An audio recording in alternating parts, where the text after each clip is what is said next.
Hemos estado aprendiendo cómo leer la narrativa bíblica y mostrando cómo la Biblia es una historia unificada. Pero el 30% de la Biblia está formada por poesía antigua. Y, no sé tú, pero no leo muchas historias en las que una de cada 3 páginas sea alguna clase de poema. Y sin embargo, la poesía se encuentra por toda la Biblia. Algunos libros de la Biblia son pura poesía.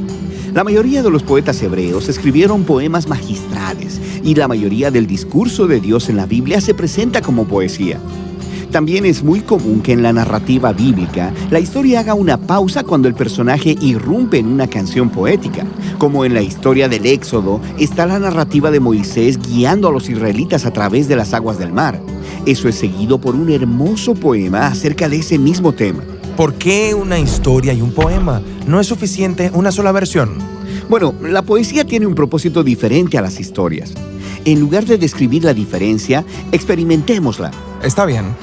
Una parte de la historia dice así: Las aguas del mar se dividieron y los israelitas lo cruzaron sobre tierra seca.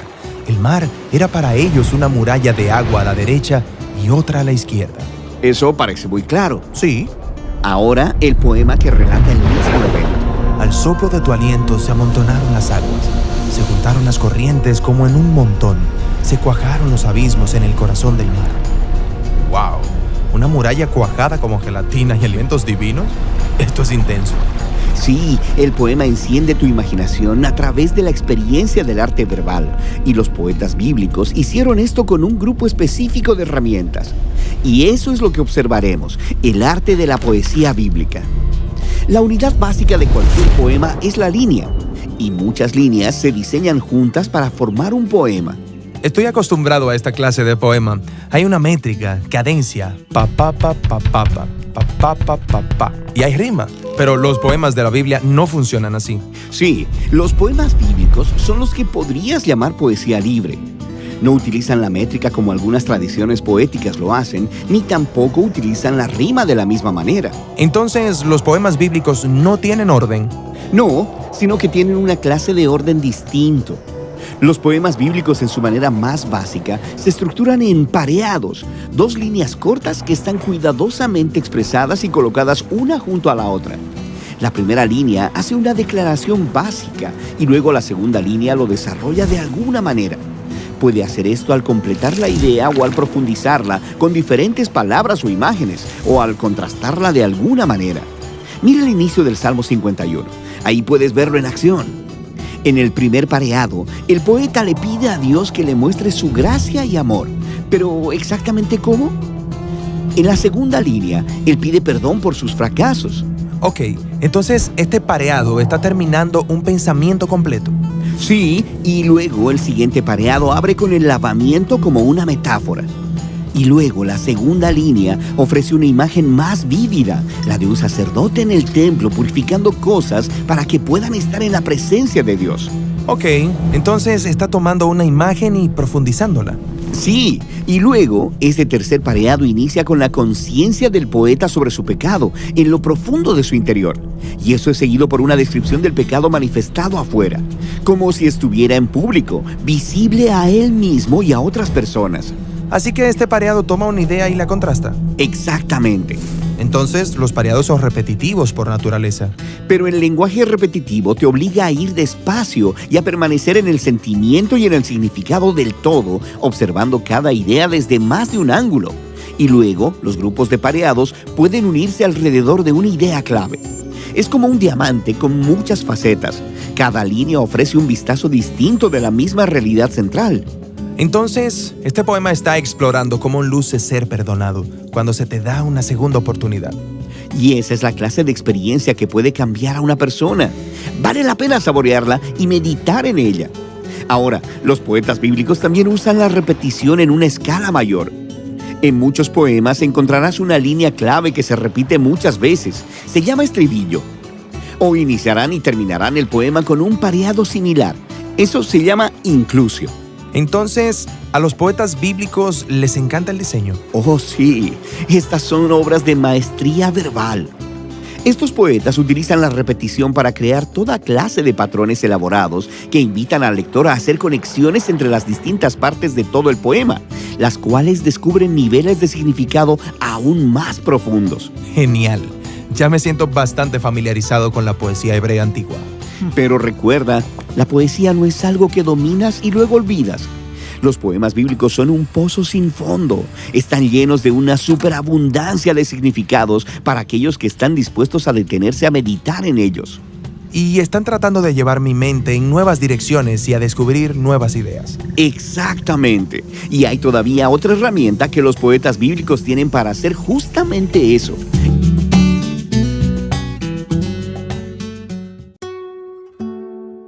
Ezequiel capítulo 47. En mi visión, el hombre me llevó nuevamente a la entrada del templo. Allí vi una corriente de agua que fluía hacia el oriente por debajo de la puerta del templo y pasaba por la derecha de la parte sur del altar. El hombre me llevó hacia afuera del muro por la puerta norte y me condujo hasta la entrada oriental. Allí pude ver que el agua fluía por el lado sur de la entrada oriental. Me llevó a lo largo de la corriente de agua y, mientras avanzábamos, él iba midiendo. Cuando llegamos a 530 metros, me llevó a través de la corriente. El agua me llegaba a los tobillos. Midió otros 530 metros y una vez más me llevó a través de la corriente. Esta vez el agua me llegaba hasta las rodillas. Después de otros 530 metros, el agua me alcanzaba a la cintura. Luego midió otros 530 metros y el río ya era demasiado profundo para cruzarlo caminando. Había buena profundidad para nadar, pero demasiada para atravesarlo a pie. Me preguntó: «Hijo de hombre, ¿has estado observando?». Después me llevó de regreso por la orilla del río. Al volver me sorprendió ver muchos árboles que crecían a ambos lados del río. Entonces me dijo: «Este río fluye hacia el oriente, atraviesa el desierto y desemboca en el valle del Mar Muerto. Esta corriente hará que las aguas saladas del Mar Muerto se vuelvan puras y dulces. Vivirán cantidad de criaturas vivientes por donde llegue el agua de este río. Abundarán los peces en el Mar Muerto, pues sus aguas se volverán dulces. Florecerá la vida a donde llegue esta agua. Habrá pescadores a lo largo de las costas del Mar Muerto, desde En-Gadi hasta En-Eglaim. Toda la costa estará cubierta de redes, secándose al sol. El Mar Muerto se llenará de toda clase de peces, igual que en el Mediterráneo. No obstante, los pantanos y las ciénegas no se purificarán, quedarán salados. A ambas orillas del río crecerá toda clase de árboles frutales. Sus hojas nunca se marchitarán ni caerán, y sus ramas siempre tendrán fruto. Cada mes darán una nueva cosecha, pues se riegan con el agua del río que fluye del templo. Los frutos servirán para comer, y las hojas se usarán para sanar. Esto dice el Señor soberano. La tierra para las 12 tribus de Israel se dividirá de la siguiente manera. Los descendientes de José recibirán 2 porciones de tierra. Las demás tribus recibirán partes iguales. Yo juré solemnemente que daría esta tierra a los antepasados de ustedes, y ahora pasará a sus manos como posesión. Estos son los límites de la tierra. El límite norte irá desde el mar Mediterráneo hacia Etlón. Luego seguirá por Lebo Hamat hasta Sedad. Y de allí se extenderá a Berota y Sibraim, que están en la frontera entre Damasco y Hamat. Y finalmente hacia Hazar Aticón, en la frontera con Aurán. De modo que el límite norte irá desde el mar Mediterráneo hasta Hazar Enán, en la frontera entre Hamat al norte y Damasco al sur. La frontera oriental arranca entre Aurán y Damasco y desciende al sur por el río Jordán, entre Israel y Galaad. Pasa el Mar Muerto y sigue en dirección sur hasta llegar a Tamar. Esta será la frontera oriental. La frontera sur irá en dirección occidental desde Tamar hasta las aguas de Meribá en Cades, y desde allí seguirá el curso del arroyo de Egipto hasta el mar Mediterráneo. Esta será la frontera sur. Por el lado occidental, la frontera será el mar Mediterráneo, desde la frontera sur hasta el punto donde comienza la frontera norte, frente a Lebo Hamat. Dividan la tierra entre las tribus de Israel, dentro de esos límites. Repártanse la tierra como asignación para ustedes y para los extranjeros que se hayan unido a ustedes y estén criando a su familia en medio de ustedes. Ellos serán como israelitas de nacimiento y recibirán una asignación entre las tribus. Estos extranjeros recibirán tierra dentro del territorio de la tribu con la cual ahora viven. Yo, el Señor soberano, he hablado. Ezequiel capítulo 48. La siguiente lista corresponde a las tribus de Israel junto con el territorio que recibirá cada una. El territorio de Dan está ubicado en el extremo norte.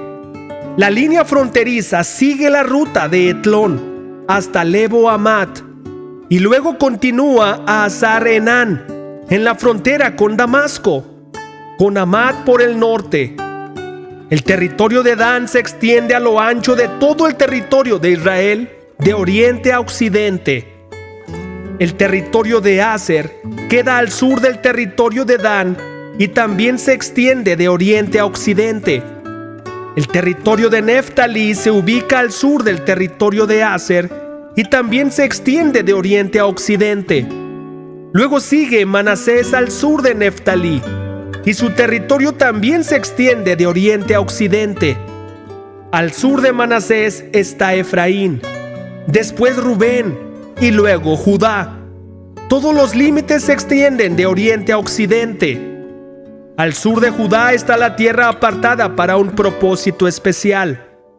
Esa porción tendrá 13 kilómetros con 300 metros de ancho y se extenderá al oriente y al occidente igual que los territorios tribales, con el templo en el centro. La tierra apartada para el templo del Señor tendrá 13 kilómetros con 300 metros de largo por 10 kilómetros con 600 metros de ancho. Para los sacerdotes habrá una franja de tierra de 13 kilómetros con 300 metros de largo por 5 kilómetros con 300 metros de ancho, con el templo del Señor en el centro. Este terreno está apartado para los sacerdotes ordenados, es decir, los descendientes de Sadoc, quienes me sirvieron fielmente y no se extraviaron con el pueblo de Israel y los demás levitas. Esa será su porción especial, la tierra más sagrada, cuando se haga la repartición. Junto al territorio de los sacerdotes estará la tierra donde vivirán los demás levitas. El terreno asignado a los levitas tendrá la misma dimensión y forma que el terreno que pertenece a los sacerdotes: 13 kilómetros con 300 metros de largo y 5 kilómetros con 300 metros de ancho. Las dos porciones juntas medirán 13 kilómetros con 300 metros de largo por 10 kilómetros con 600 metros de ancho. Ninguna parte de esa tierra especial podrá venderse, ni será canjeada ni usada por otras personas, pues pertenece al Señor, es tierra consagrada.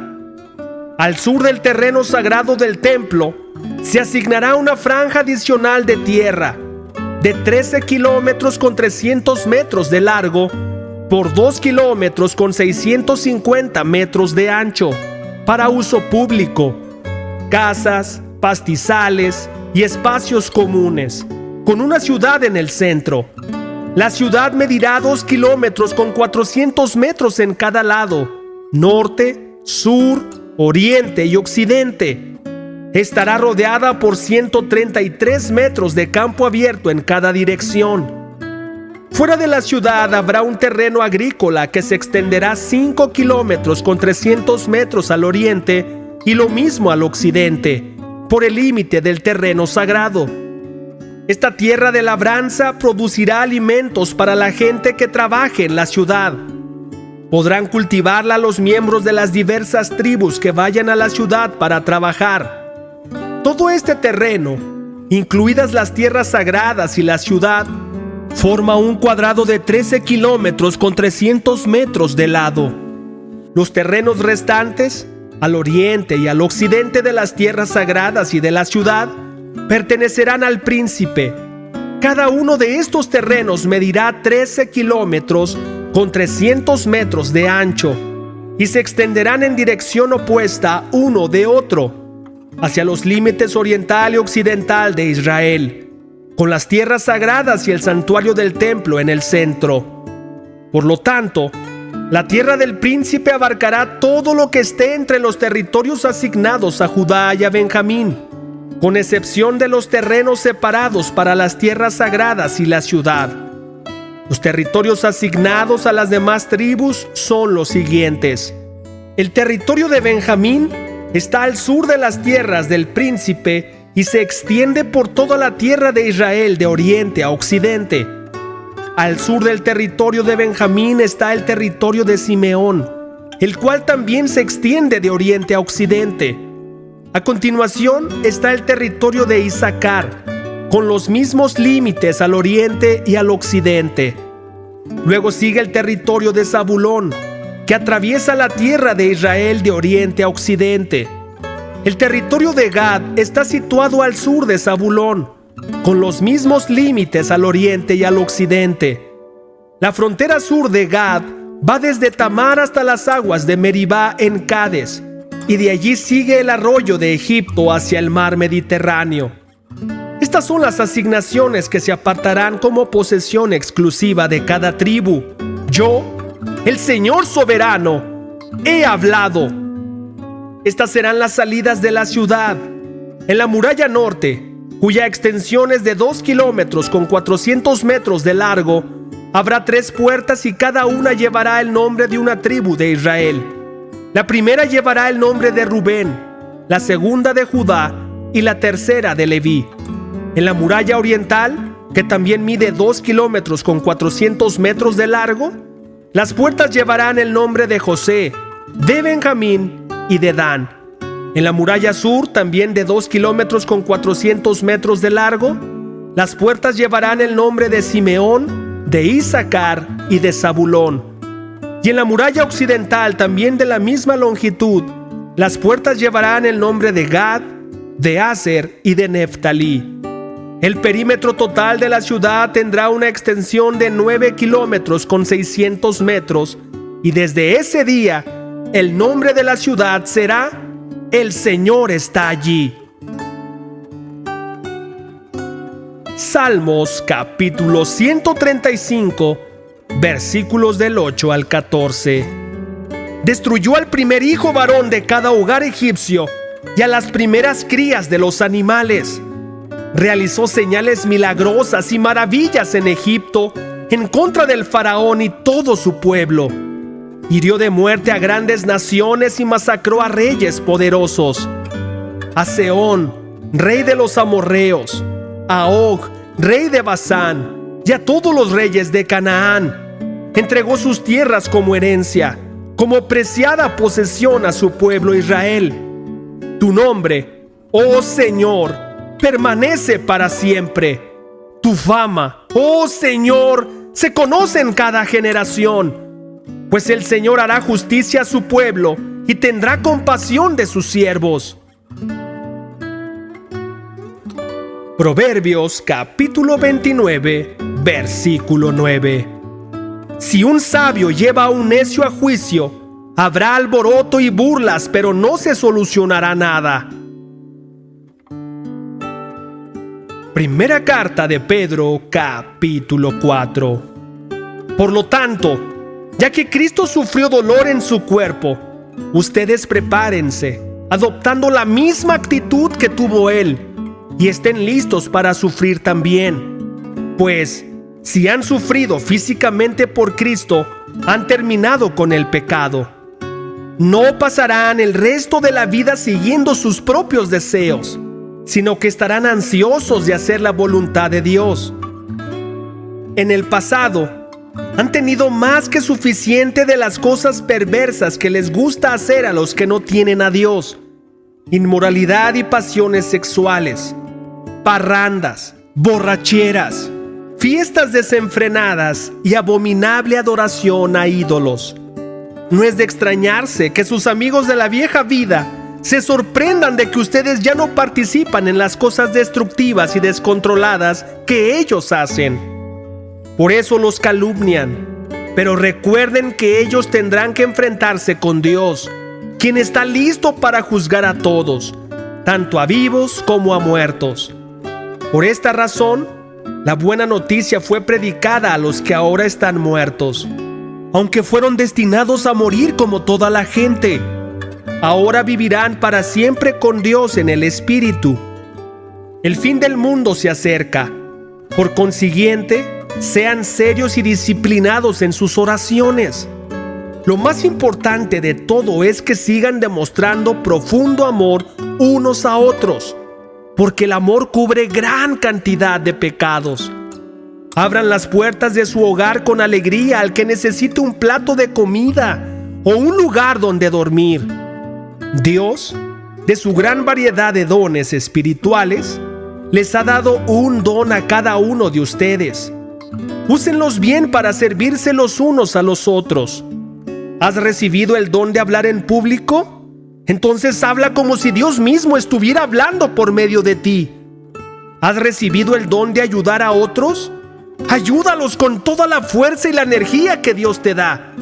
Así, cada cosa que hagan traerá gloria a Dios por medio de Jesucristo. A Él sea toda la gloria y todo el poder por siempre y para siempre. Amén. Queridos amigos, no se sorprendan de las pruebas de fuego por las que están atravesando, como si algo extraño les sucediera. En cambio, alégrense mucho, porque estas pruebas los hacen ser partícipes con Cristo de su sufrimiento, para que tengan la inmensa alegría de ver su gloria cuando sea revelada a todo el mundo. Si los insultan porque llevan el nombre de Cristo, serán bendecidos, porque el glorioso Espíritu de Dios reposa sobre ustedes. Sin embargo, si sufren, que no sea por matar, robar, causar problemas o entrometerse en asuntos ajenos. En cambio, no es nada vergonzoso sufrir por ser cristianos.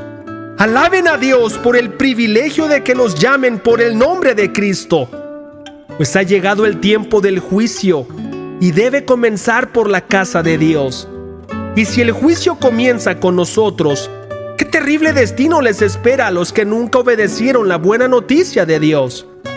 Además, si los justos a duras penas se salvan, ¿qué será de los pecadores que viven sin Dios? De modo que, si sufren de la manera que agrada a Dios, sigan haciendo lo correcto y confíenle su vida a Dios, quien los creó, pues Él nunca les fallará.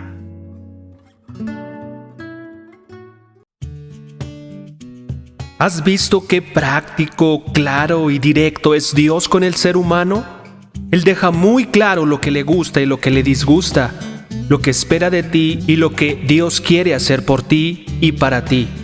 Pongo a tu disposición una increíble enseñanza de 9 principios básicos para que tú adquieras una relación con Dios de manera personal, para que tú mismo o tú misma puedas encontrar las respuestas a tus inquietudes a través de la Biblia. Hay veces que no sabemos cómo buscar o por dónde empezar. Solo sabemos que queremos tener un encuentro verdadero y real con Dios. Muchas veces le decimos: Dios, ¿existes? Quiero conocerte. Esta increíble enseñanza de los 9 principios básicos fueron la respuesta para mí y serán la respuesta para ti. Esta enseñanza es presencial o virtual. Yo estoy en Guadalajara, pero tengo amigos por todo México y amigos por todo el mundo que estarían encantados de enseñarte estos 9 principios básicos. Es de manera personal porque es a tu ritmo, es respondiendo a tus dudas, no las de otro.